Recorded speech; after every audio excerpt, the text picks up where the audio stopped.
지금까지 말씀.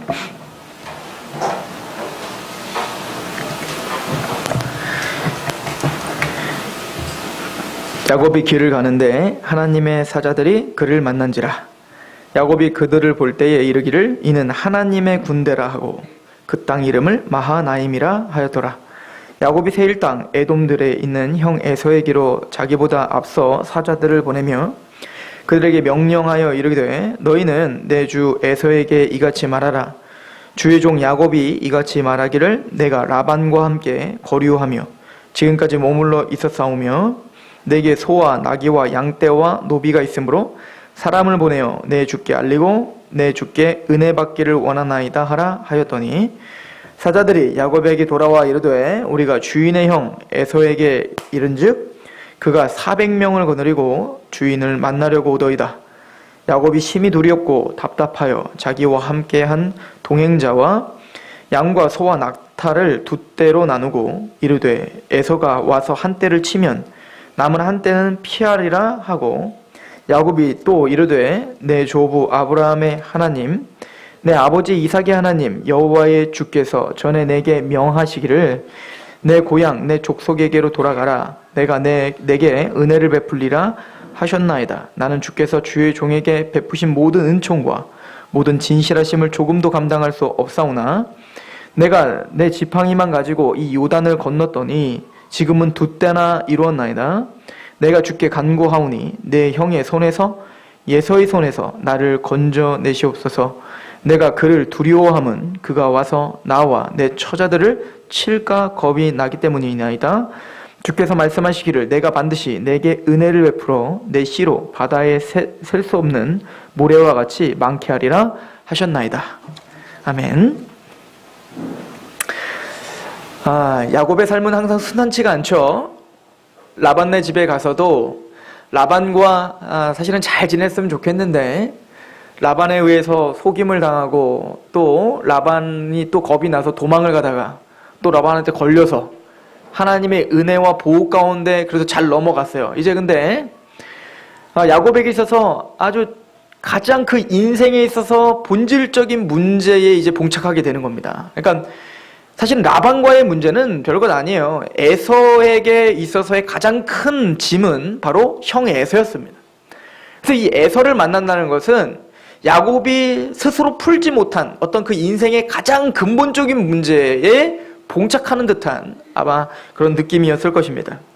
하나님은 이제는 에서와 만나야 되는 그 야곱에게, 그 두려워하고 있는 야곱에게 하나님의 사자들을 보내서 만나는 장면이 오늘 시작이에요. 야곱이 하나님의 사자들을 만났습니다. 어떤 모양인지는 잘 모르겠으나 하여튼 하나님의 사자들을 만나게 해서 천사들이겠죠? 만나게 되어 그 사람들이 바로 여호와의 군대구나 라고 야곱은 선포를 하게 됩니다. 그리고는 그 사자들을 만난 그곳을 마하나임이라고 칭하고 있습니다. 오늘 이 마하나임이라고 하는 이 칭함을 한 이곳, 하나님의 사자들을 만난 이곳은 뭐와 연결이 되어 있냐면 베델과 연결이 되어 있어요. 왜냐면 베델은 형에게 도망을 가 이제는 라반네 집으로 가는 그 시점에서 그 두려워서 돌베개를 베고 자고 있는 어떤 신학자는 이 돌베개가 아마 무기였을 것이다. 그래서 두려움의 상징인 거죠. 돌베개를 꽉 끌어안고 그렇게 두려워하고 있는 그 야곱에게 하나님은 사닥다리를 보여주셨죠. 그래서 하늘과 땅, 천상, 하나님의 나라와 이 땅을 연결하는 사닥다리를 보여주시고 거기에 천사들이 하나님의 사자들이 오르락 내리락 한 걸 보여주셨단 말이에요. 그러니까 두려워서 이제는 하나님의 섭리 가운데 이제는 그 어떤 문제를 해결해야 될 그 야곱에게 하나님은 그 어려운 순간 반드시 나타나셔서 하나님의 사자들을 보여주셨단 말이에요. 바로 이 마하나임도 그 두려워하고 있는 야곱에게 아니야, 난 너를 보호할 거고 내가 너와 함께 할 거야 를 하나님은 다시 언약을 생각나게 하고 또 내가 너를 반드시 가나안까지 내가 다시 불러 모은다고 했잖아. 그거에 대한 확증을 다시 주기 위한 은혜였던 것이죠. 에서는 야곱을 죽이려고 하는 에서는 오늘 본문에 보면 세일 땅 에돔들에 있다라고 하는데, 이게 다 사실은 에서와 연관된 단어들이에요. 세일 땅은 털이 많은 사람들 뭐 이런 내용이고, 에돔은 붉은 자라고 하는 뜻이죠. 즉 에서를 다 칭했던 용어잖아요. 에서가 털이 많고 붉은 자고, 그리고 이 털이 많고 붉은 자라고 하는 것은 어떤 능력을 상징해요. 힘을 상징한다고요. 터프가이 막 이렇게, 응? 이렇게 털 있고 막, 예? 그런 어떤 인간의 그 능력, 인간의 힘을 갖고 있는 에서, 그거에 반면 야곱은 털이 없는 밋밋한 사람이고 아무 힘이 없는, 가진 거라곤 욕심과 꾀만 갖고 있는 이 야곱. 그러니까 상대가 되지 않는, 야곱과 에서는 사실은 상대가 되지 않는 그런 상황인 거죠. 그런데 에서는, 야곱이 이제는 에서에게 먼저 사자를 보내서 내가 갑니다. 내가 라반네 집에 가서 이렇게 부자가 됐으니까 형한테 드릴 게 참 많아요. 그렇게 좀 아양을 떨어서 보냈더니 당장 에서는 400명을 꾸리고 지금 돌진하고 오는 거예요. 군대인 거죠. 에서의 군대 400명이 야곱을 죽이려고 오는 것처럼 오고 있는 겁니다. 오늘 이 말씀을 통해서 우리가 중요한 메시지를 배우게 되는데요.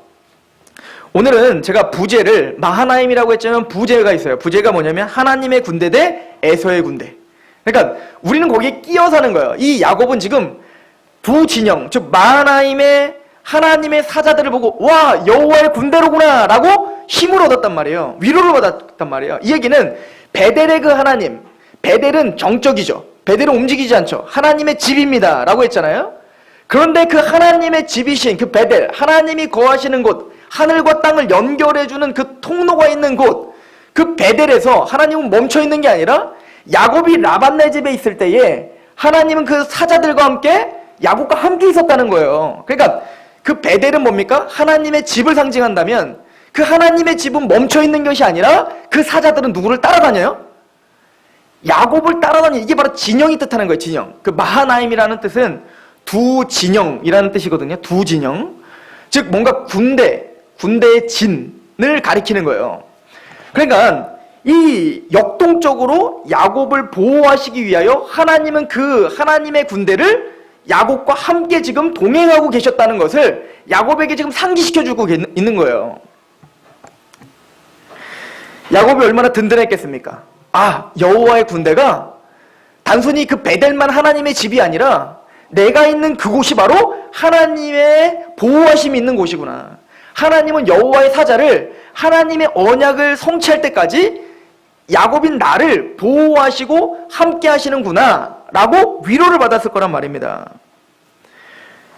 그래서 사자들을 통해서 에서에게 말을 했더니, 근데 봤더니 여호와의 군대가 이렇게 있는데 그 앞에는 뭐가 와요? 이제 나를 대항하는 에서의 군대 400명이 오고 있는 거예요. 누가 이길까요? 누가 이긴다고 생각하십니까? 여호와의 군대가 더 셀까요? 아니면 에서의 군대 400명이 더 셀까요? 말은 잘하시죠, 그죠? 여호와의 군대가 더 세겠죠. 근데 실질적인 데에서는 야곱은 보세요. 여호와의 군대가 너와 함께 있어 라고 하는 걸 분명히 봤는데 막상 에서의 군대 400명이 온다니까 뭐가 생각이 안 나요? 여호와의 군대가 생각이 안 나는 거예요. 왜냐면 이거는 현실이고 이거는 보이지 않는 약속인 것처럼 보이기 때문에 그렇습니다. 이 대표적인 게 항상 그래요. 항상 이스라엘 백성들이 출애굽을 할 때 여호와의 불기둥과 구름기둥이 그들을 인도했잖아요. 얼마나 능력입니까? 근데 뒤에는 누가 와요? 바로의 군대가 따라와요. 여러분들, 불기둥과 구름기둥이 이길까요? 바로가 이길까요? 우리는 불기둥과 구름기둥이 이긴다고 고백을 하고 있지만 현실 속에서는 이스라엘은 뭐만 보이는 거예요? 바로의 실제적인 주먹이 더 무서운 거예요. 엘리사가 아람 군대가 뭔가 작전만 세우면 하나님이 엘리사에게 계시를 막 주시는 거예요. 아람이 이렇게 오니까 이렇게 작전으로 이겨라. 그랬더니 엘리사가 훤히 그들의 작전을 알아서 이스라엘을 구원하는 겁니다. 자꾸. 그래서 이스라엘을 파괴하려면 저 엘리사 한 명만 잡으면 되는구나 라고 해서 아람 군대가 그 엘리사와 사원 한 명, 2명 있는 곳을 진을 쳤단 말이에요. 그 에서가 400명을 끌고 온 것처럼 몇만의 군사를 그 2명 잡으려고 완전히 진을 친 거예요. 여러분 생각해 보세요. 군사 400명도 무서워 죽겠는데 지금 몇천 명이 우리 하나 잡으려고 우리를 그냥 갈기갈기 찢으려고 지금 막 그렇게 우는 사자처럼 우리에게 달려들고 있는데 엘리사는 태평성대예요. 근데 옆에 봤더니 그 사환은 어때요? 너무 겁나는 겁니다. 그래서 엘리사에게 말하는 거 아닙니까? 엘리사요, 지금 저 아람 군대가 우리 2 사람 잡으려고 이렇게 많은 군대를 보냈습니다. 어찌하면 좋습니까? 막 호들갑을 떠니까 엘리사가 하나님 앞 기도한 거 아닙니까? 하나님이요, 이 사환의 이 청년의 눈을 좀 열어주세요 라고 했을 때 하나님이 그 청년의 눈을 열어주셔서 봤더니 그 산에, 그 아람 군대 그 뒤에 그 전체 산에 진치고 있는 불과 병거를 보여준 거잖아요. 그리고 하나님의 군대가, 여호와의 군대가 하나님의 사람 엘리사를 어떻게 보호하고 있는지를 보게 된 거잖아요. 우리의 문제는 여호와의 사자가, 여호와의 천사들이 우리를 보호하고 있고 우리와 함께 계신다고 하는 약속을 계속 듣고 있지만 우리는 에서의 400명이 더 무서운 것처럼 우리의 현실적인 문제가 훨씬 더 무서워서 벌벌 떨고 하나님의 약속을 잊어버리기 쉬운 자라는 거죠. 이게 누구냐면 야곱이고 이게 저와 여러분들이라는 거예요. 여러분들 신약에도 여러분들에게 약속을 하고 있죠? 우리 마태복음 18장 가보세요. 제가 여러분들에게 약속을 찾아드릴게요. 마태복음 18장 7절. 실족하게 하는 일이 있으므로 말미암아 세상에 화가 있도다. 실족하게 하는 일이 없을 수는 없으나 실족하게 하는 그 사람에게는 화가 있도다. 야곱에게도 지금 실족하는 일이 생겼어요. 그죠? 하나님의 보호하심을 듣자마자 누가 와요? 에서 400명이 오잖아요. 8절. 만일 내 손이나 내 발이 너를 범죄하게 하거든 찍어내버리라. 장애인이나 다리 저는 자로 영생이 들어가는 것이 2 손과 2 발을 가지고 영원한 불에 던지는 것보다 나으니라. 만일 내 눈이 너를 범죄하게 하거든 빼버리라. 한 눈으로 영생이 들어가는 것이 2 눈을 가지고 지옥불에 던지는 것보다 나으니라. 자, 이 얘기는 뭐냐면, 에서가 하나님의 백성 야곱을 만약에 치러 와서 실족하게 한다면, 실제적으로 실족하게 한다면 차라리 니들 눈 다 빼고 손 다 자르고 야곱에게 그렇게 해가 하지 말고 차라리 그걸 다 잘라버리고 지옥에 가는 것보다 그게 훨씬 나으니까 그만큼 너희들은 하나님의 백성을 건들면 알아서 해라 라고 지금 누구에게 엄포를 놓고 있는 거예요? 에서 백성들에게 엄포를 놓고 있는 듯 하는 거예요. 하나님의 백성들 건드리지 마. 내가 그들을 보호하고 이들은 내 생명이야 라고 이야기하고 있는 거라고요. 그리고 10절에 이렇게 말합니다. 삼가 이 작은 자 중에 하나, 누구죠? 믿는 자예요. 우리를 말합니다. 그 윗절을 보시면 나와요. 삼가 이 작은 자 중에 하나도 업신여기지 말라. 너희에게 말하노니 그들의 천사들이 하늘에서 하늘에 계신 내 아버지 얼굴을 항상 배우느니라. 베델에서 그 천사들이 오르락내리락 하는 것처럼 하나님의 백성들, 바로 저와 여러분들, 예수님을 믿고 있는 소자들, 저와 여러분들을 항상 주위에서 여러분들이 일어난 일거수일투족을 다 누구에게 보고하고 있다고요? 하나님께 보고하고 있는 그 여호와의 군대가 여러분들을 휘어잡고 있단 말입니다. 위로가 안 되세요? 여전히 400명이 더 커 보이잖아요. 그죠? 그게 이상한 게 아니라 그게 맞는 거예요. 야곱이 그런 거예요. 마하나임이라고 하는 그럴듯한 이름은 져놓고 막상 에서의 400명이 오니까 그 마하나임, 하나님의 여호와의 군대 전혀 생각이 안 나는 겁니다. 그래서 재밌는 건 이 야곱이 했던 게 뭐냐면 돛대를 만드는 거죠. 자기가 갖고 있는 걸 돛대로 만들었는데 이게 지금 한글 성경은 마하나임 그리고 돛대, 이게 다른 말처럼 보이지만 이게 사실은 원어로 보면 비슷한 말이에요. 똑같은 말이에요. 마하나임이라는 뜻이 2 진영이라는 뜻이에요. 2 군대의 진영. 그리고 이 돛대라고 할 때 이 때라고 하는 단어도 이 마하나임이랑 이 어원이 같은 거예요. 그러니까 야곱은 뭡니까? 하나님의 마하나임이라고 고백해놓고 하나님의 2 진영이 나를 보호하고 있구나 라고 고백했지만 막상 에서의 400명이 오니까 내가 만든 2 진영을 만드는 거예요. 여호와의 2 진영으로는 이게 위로가 되지 않는 겁니다. 평강이 되지 않는 거예요. 그러니까 야곱은 자기가 만들어 놓은 그 재산과 그 하인들을 돛대로 만들었다라고 할 때 이 2 진영으로 만들었다는 얘기거든요. 원어는 진영, 군대로 만들었다는 거예요. 그래서 한 대 치면 도망가려고. 그러니까 무슨 얘기죠? 하나님을 의지하고 마하나임은 하나님을 의지합니다. 하나님이 나를 보호하십니다. 하나님이 나를 승리하게 하십니다. 라고 하는 뜻이라면 그 말을 고백하자마자 지금 뭐요? 그 고백과는 전혀 상반된 삶을 살고 있는 거예요. 야곱이 지금. 여러분들 너무나 중요한데요. 하나님은 항상 하나님의 전쟁이 일어날 때 중요한 어떤 고지를 점령할 때 하나님은 여호와의 군대 장관을 보내줍니다. 예를 들어서 여호수아가 이제 여리고성을 무너뜨리러 갑니다. 그럴 때 갑자기 여호수아가 가고 있는데 갑자기 큰 칼 옆에 찬, 그리고 옆에 빼가지고 이렇게 들고 있는 한 사람을 본 거예요. 깜짝 놀라고 당신 누굽니까? 라고 했더니 여호와의 군대 장관이다 라고 이야기합니다. 그래서 여호수아는 깜짝 놀라서 벌벌 떨고 있을 때 그 여호와의 군대 장관이 너는 내 신을 벗고 내 신을 벗어라. 이곳은 거룩한 곳이니라. 이거 누구에게 했던 말입니까? 하나님께서 모세에게 했던 얘기잖아요. 즉 이 얘기 뭐냐면 그 여호와의 군대 장관이 하나님의 약속의 자녀에게 요구하는 것은 내 신을 벗으라는 거예요. 내 신을 벗으는 거는 뭐냐면 그 신이라는 것은 여러 가지가 있겠지만 우선 권리 포기에 아주 중요한 의미가 있습니다. 권리 포기. 여러분들 룻기에 보시면 룻이 보아스와 만나는 그 로맨틱한 이야기가 나오지 않습니까? 그때 이 보아스가 계대 결혼이라고 해서 내 형제가 만약에 죽으면 그 형제의 부인을 내가 대신 취하여 그 여인을 다시 후손을 보게 해줘야 되는 법률이 있어서 이 계대 결혼인데 보아스가 룻을 취하고 싶었는데 보아스보다 더 가까운 친척이 있었던 거예요. 룻에게. 그죠? 그래서 어떻게 한 겁니까? 그 친척에게 말을 하는 겁니다. 내가 룻을 사랑하여 룻을 아내로 맞이하려고 하는데 당신이 그 권리를 포기해 준다면 내가 결혼할 수 있습니다. 라고 할 때 그 사람이 신발을 던져버리죠. 이 얘기는 뭐냐면 내 권리를 포기합니다. 라고 하는 그 상징적 의미가 신발을 던지는 거거든요.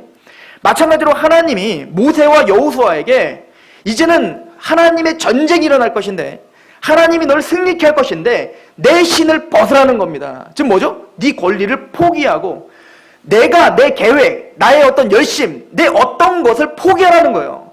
그것은 누가 하실 거예요? 하나님이 승리하시는 거고 하나님이 보호하시는 거기 때문에 너의 생각이, 너의 어떤 열심이 그 일을 할 수 없다는 걸 알아. 내 말에 복종하고 하나님의 말씀 앞에 철저하게 의지하는 자가 되라. 이 얘기거든요.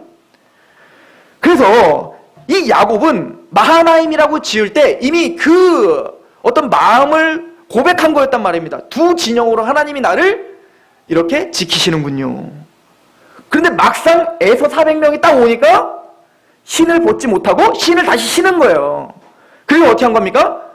여호와의 군대가 아닌 내 군대, 두 때로. 이거는 어휘적 유희죠. 그러니까 성경은 그런 언어적인 표현으로 계시를 전달을 하는데 즉 하나님의 두 진영이 아닌 야곱이 스스로 만든 두 진영으로 이 일을 해결하려고 했던 겁니다. 오늘 본문에 보시면 야곱이 400명의 군사가 옵니다 라고 할 때 마음이 답답하여 두려웠더라 라고 표현하고 있어요. 어찌 보면 저와 여러분들이 다 이러한 존재들인 것이죠. 하나님을 믿고 하나님이 우리와 함께 계시고 우리를 보호하신다고 하던데 그 실족하는 일들이 생기면 어떤 그 세상의 어떤 군대들이 우리에게 들여닥치면 우리는 순간 뭡니까? 하나님의 군대를 잊어버리고 하나님의 언약을 잃어버리고 베델의 하나님인지 마하나임의 하나님인지 말은 그럴듯 했다가 실질적인 삶에서는 뭡니까? 마하나임인지 베델인지 다 없어버리고 내 군대를 만드는 이게 바로 야곱이었어요. 그리고 이게 우리였습니다. 야곱은 이제 자신이 본질적인 문제인 에서를 맞닥뜨리러 가는 겁니다. 그런데 하나님은 이 마하나임과 또 그 마하나임을 고백했지만 믿지 못하는 야곱, 또 이 어려운 상황, 이 실족하게 하는 상황들, 이 상황들을 자신이 해결하는 방법들을 지금 보게 하심으로 사실은 에서를 만날 준비를 시키는 게 아니라 하나님을 만날 준비를 시키고 계셨던 거예요. 야곱은 에서를 만날 것 때문에 두려웠지만 사실 정작 야곱이 두려워해야 될 것은 에서가 아니라 누구를 두려워했냐면 바로 하나님을 두려워했어야 됐어요. 그래 야곱은 끊임없이 하나님의 축복, 영원한 것, 또 하나님의 것 이런 것을 굉장히 갈구하는 듯 보이나 실질적으로는 야곱은 자기네 어떤 보여지는 것에 보여지는 것을 중심으로 움직이고 있는 사람인 것을 하나님은 지금 보여주고 계시는 거예요. 그리고 그게 우리라는 얘기인 겁니다. 야곱은 더 두려워했어야 돼요. 야곱은 더 무서워했어야 됐고, 야곱은 철저하게 자기가 얼마나 실패자인가를 깨달았어야 됩니다. 하나님은 드디어 야곱을 가장 극단적인 두려움과 공포로 몰아넣고 있는 겁니다. 그 이유는 바로 하나님을 만나, 그 광명하신 하나님을 만나는 중요한 준비 기간이기 때문에 그렇습니다. 여러분들, 예수님의 복음을 언제 만났습니까? 여러분들이 예수님의 복음을 언제 만날 수 있습니까?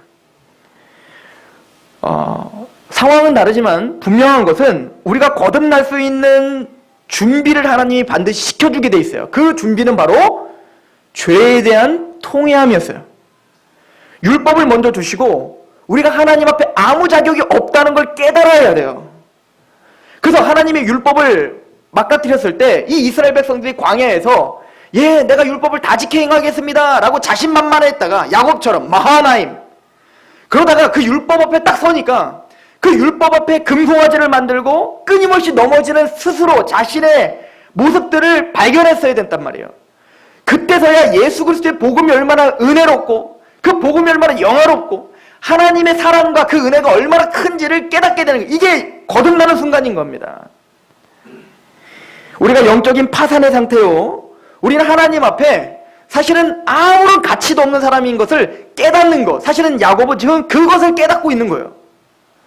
내가 약속을 가졌네, 내가 하나님의 군대가 나를 보호하네, 그런 그럴듯한 여러 가지 말들은 실질적인 그 삶 속에서 여지없이 하나님을 버려버리는 야곱 자신의 모습밖에 열매를 못 맺더라는 겁니다.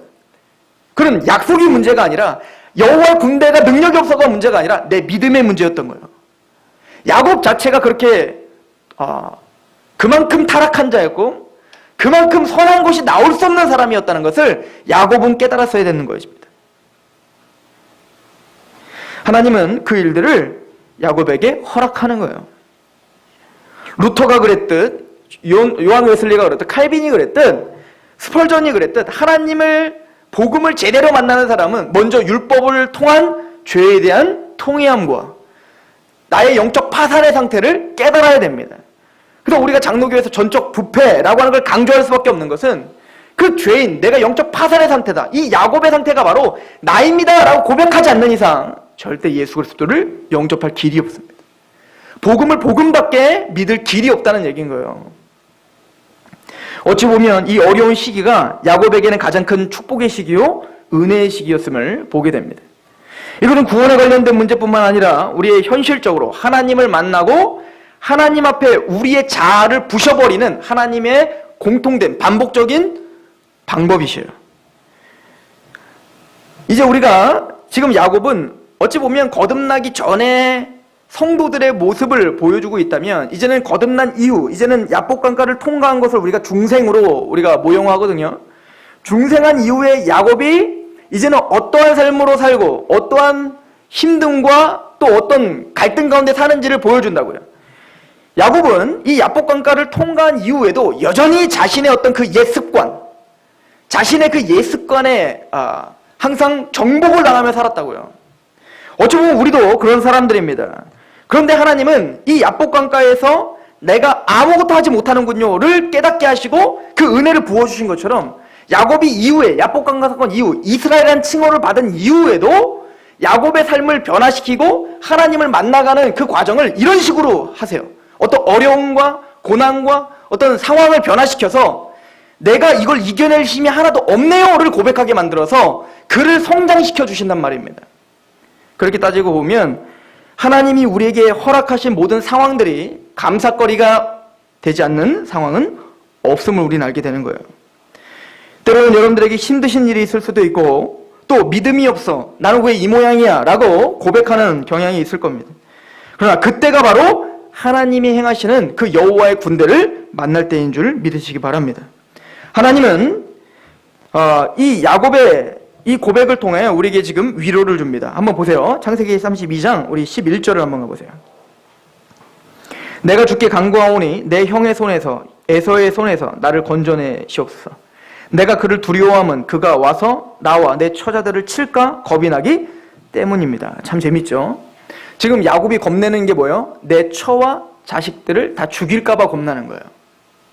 하나님의 약속은 어떤 약속이죠? 내가 너와 너의 자손으로 인하여 모든 민족이 복으로 될 것이다. 그러니까 그 약속을 제대로 믿고 있다면 이런 두려움이 있을 수 없는 거죠. 하나님이 여호와의 군대까지 보내주면서 그렇게 언약을 했는데, 그 야곱은 하나님의 약속과 괴리가 있는 현실 속에서 갈등하고 있는 거예요. 마찬가지로 우리의 삶이 항상 그 반복 가운데 살고 있죠. 하나님이 우리에게 약속한 그 모든 약속과 우리에게 이루어지는 모든 현실들은 참 많은 괴리감들이 있더라는 겁니다.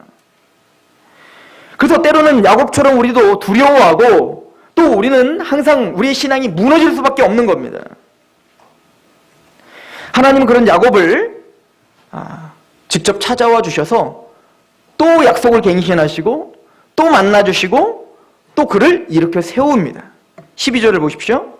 주께서 말씀하시기를 내가 반드시 내게 은혜를 베풀어 내 씨로 바다에 셀 수 없는 모래와 같이 많게 하리라 하셨나이다. 참 좋으신 하나님이죠.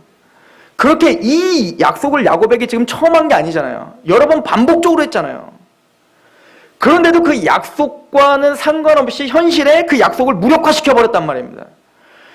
이쯤 되면 우리 성질 같으면 야곱한테 야단치고 징계하고 그 야곱에게 뭐라고 해도 현찮을 판이에요. 근데 하나님은 전혀 요지부동 없이 다시 한번 약속하는 거예요. 내가 반드시 내게 은혜를 베풀어 내 씨로 바다에 셀 수 없는 모래같이 많게 할게. 걱정 마. 내가 반드시 너와 함께 하마. 하나님 우리에게 그렇게 하고 계신다는 거예요.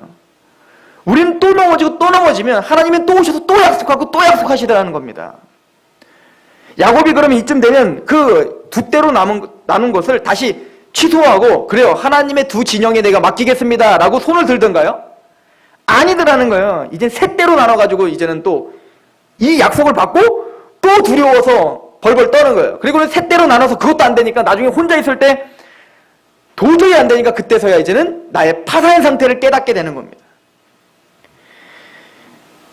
하나님은 우리 인생을 야곱을 인도하는 그 목적이 어디 있는지를 우리에게 가르쳐주고 있습니다. 그리고 하나님이 야곱인 우리를 하나님이 어디로 인도하는지를 우리는 배우고 있는 거예요. 목적은 하나입니다.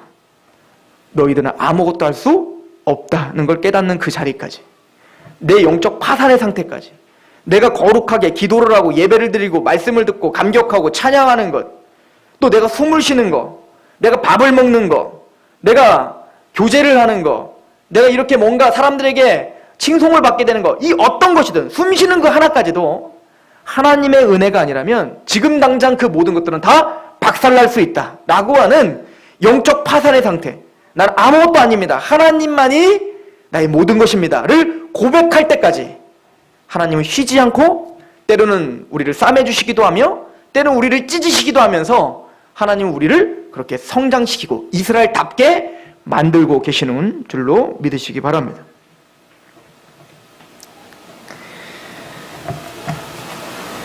지금 야곱에게 가장 중요한 문제는 지금 당장 나를 죽이려 오는 에서의 400명이 아니라, 그 문제가 진짜 중요한 게 아니라 그 문제 너머에 하나님을 만나는 것이 진짜 중요했던 거예요. 마찬가지로 저와 여러분들에게 진짜 중요한 것은 내가 지금 겪고 있는 그 문제가 중요한 게 아니라 그 문제 너머에 우리를 기다리고 계시는 하나님을 만나는 것이 무엇보다 중요함을 하나님 앞에 고백드리는 시간 되시길 소망합니다. 기도하겠습니다. 여호와의 두 진영, 여호와의 군대가 우리를 보호하신다 약속하십니다. 그러나 우리를 대적하고 있는, 또 우리를 힘들게 하고 있는 여러 가지 문제의 군대가 우리를 압박하며 우리를 두렵게 하며 우리에게 진군해 옵니다. 야곱처럼 우리는 여호와의 언약과 여호와의 군대를 바라보며 평안함을 느끼기보다 내 현실적인 문제에 겁이나 마음이 답답하며 그렇게 나의 방법을 동원하려고 하는 준비를 취하고 있는 자들입니다. 우리의 불신앙을 용서하여 주시옵소서. 하나님이여, 그 문제 너머에 하나님이 가장 귀한 영화로우신 하나님이 야곱을 만날 준비를 하고 계시는 것처럼 우리들 문제 너머에 진짜 만나야 될 하나님과 또 그 은혜가 있는 줄 믿습니다. 우리 귀한 성도들이 살아가는 동안 주님께서 안보하시고 붙잡아 주시고 그 청년의 눈을 여셨던 여호와의 그 은혜가 우리 성도들의 눈을 열어 세상의 군대보다 여호와의 군대가 진을 치고 우리를 보호하고 있다는 그 거룩하신 언약을 더 크게 볼 수 있는 믿음을 허락하여 주옵소서. 그렇게 역사하실 하나님을 기대하며